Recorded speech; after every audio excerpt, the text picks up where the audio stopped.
Добар ден, добар вечер, зависи кога ќе се емитува ова. Оваа скудна летна понуда, ќе се бавам малку заедно со вас, со, кој што вика Бил Најти, да ја закомплицираме работата во неговото подкастче кој се вика Лошо советуван. Значи да ја докомплицираме работата со мала анализа на оваа клиентелистичка канцелариска СДСМ што се јави под наслов платформа. Ако ја подразјасниме што све стои тука позади, интересно е било, а и забавно е малку.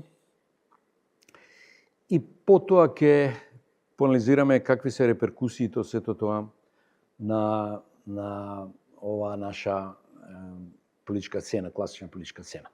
Значи, за нас кои ги знаеме луѓето во СДСМ, независно што не сме биле членови натре, може би подобро на мала дистанца од страна, ни е јасно дека оваа група која ќе ја видите наредена, тоа се све луѓе кои практично ништо не направиле, они се канцелариски СДСМовци, секогаш трчкарале зад своите шефови, едни или други, во главном за нив еден шеф бил, зад кој трчкарале.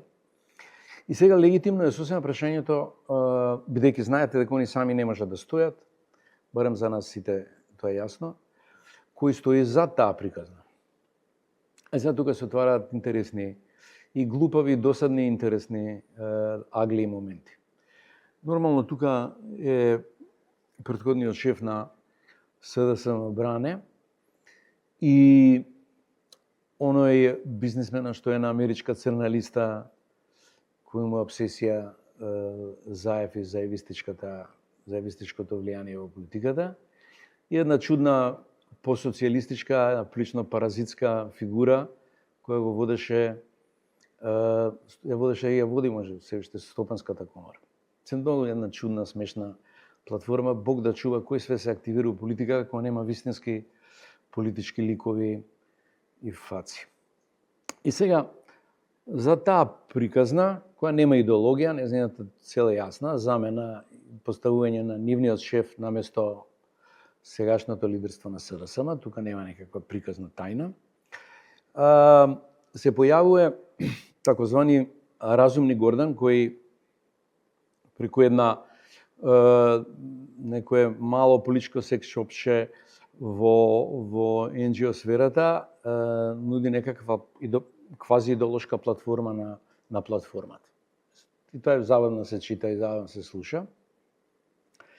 Практично, неговата намера не е баш забавна, туку е прилично токсична. Таа ја фактички има намера да ја отапи шпицот на антагонизмот во политиката, на судирот меѓу власта и опозицијата и де факто ги спасува корумпираното ДПМНЕ, кој има национално предавички позиции. Во овој момент тоа е чисто со тоа што морализира. Уфрлува една досадна сладуњава морална димензија, односно го упристојува политичкиот дискурс, ги упростојува партиите де факто, а бидејќи не може да допре до структурата на ДПМН, со овие лигави идеи практично упристојувањето се сведува на смена на врвот на СДСМ со платформата, на ништо друго. Тоа е операцијата упристојување. Нормално го отфрла, интересно се гледа, го отфрла, иначе е тоа класична структура која се појавува во даден момент во сите политички контексти, се отврла идеолошкиот антагонизам кој е единствен мотор во политиката. Тоа е таков. Политиката никогаш не може да стане јуриспруденца. И ако ја нема таа енергија внатре на судир, таа енергија се растура низ целината на општеството, се губи, практично се добива еден екстремна юридикација на политиката и фактички триумф на неолибералниот капитализам, кога де факто судирот го нема и единствена реалност е неолибералниот капитализам. И неговата теза е тој судир антагонистички и идеолошки во политиката диша. Него да се случува истото. Во едно провинцијално ниво нормално, го отфрла идеолошкиот антагонизам кој единствен мотор и посебно политиката на промена со тезите, а неговите тези се јасни, не би прифатил сега промена на името и само со гаранции во де факто тоа се ВМРО-вските тези, па дури една од тие тези ВМРО напушта, а тоа е Преспа, а овде идеологов на платформата ја задржува за себе. Потоа вели дека има коалиција на корупција на власт, на врвот во државата, мислејќи на власт и опозицијата, и ја изедначива владечката ефективна корупција со некаква еднаква таква кај опозицијата, а за греот опозицијата и да сака не може да биде корумпирана, бидејќи е надвор од изворите на пари и мок во државата. Према тоа е очигледна една магла која е проширена. Потоа дефинира дека партизмот и партии, фактички поделбата на партиите се зло. И сега тоа е таа неолиберална скриена приказна во овој Сладунјав мишмеш.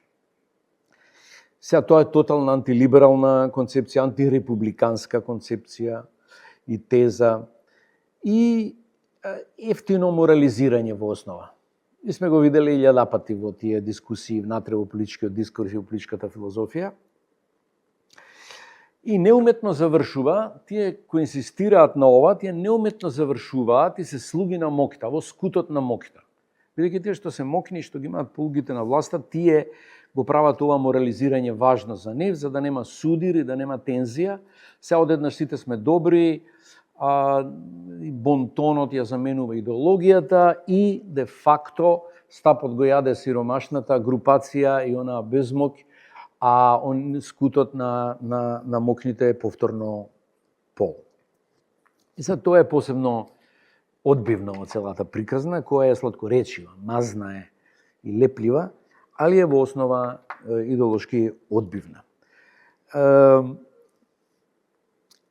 Оваа класика, Владимир Илич Ленин би ја рекол опиум за народ. Ненад Ивановиќ фино ја нарекува стапица за глувци, тоа е една повака директна приказна, и во која слабиот и сиромафиот останува и без полугите на судир и на можност за правда. Одбивна е во основа таа плитка приказна која се обидовме, вака можеби повеќе да даеме значење колку заради разоткривање на таа лепливост незина. Одбивна е секако тажна лажна неутралност и тажна неутралност, па разумност, па научност во основа на пристапот. Сиот тој миш-маш на разумни политики е како лош лаунч джез, кој ви го пуштаат кога влагате у лифт. Значи, тоа е джез за лифт.